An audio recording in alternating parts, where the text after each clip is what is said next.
बहुत दिनर बुलाबुली पर आज सकाळटा आम घरे ही होईची। सकाळु सकाळु मु टिके एटी ब्रश कर देइथली। देन मामा आनिके मते नांडी बगुली मिश्री पानी दे देइथला जोटा कि पेट पई ठंडा। देन आज ब्रेकफास्ट रे बनैथिला सिमिया उपमा जोटा कि बहुत यम्मी थिला। आज मामा लंच रे बनैबा पणस पिठौ भजा से प्रिपेरेसन रे लागि जाइथिला। पणस काटिया पूर्व से हाथ रे भल भाव रे सोरिष तेल लगे देइथिला। देन पणस गुडा को भल भाव छोट छोट करके चोपा छड़ेकी काटी देइथिला।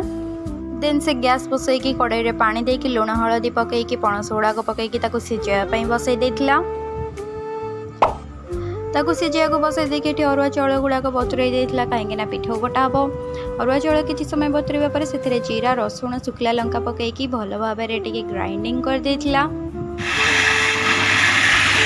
बर्तमान आमर पिठौ भी रेडी हो सारी से मामा गैस लगे तावाटा को गरम होगापी छाड़ी देता। एपटे पणस भी सीझी जाइला से काढ़ी से पिठौ रे गोटे गोटे कर बुड़े रखी तावाटा गरम होगा पर से तेल पकईकी से गोटे गोटे पणस भाजबार लगी जाइला।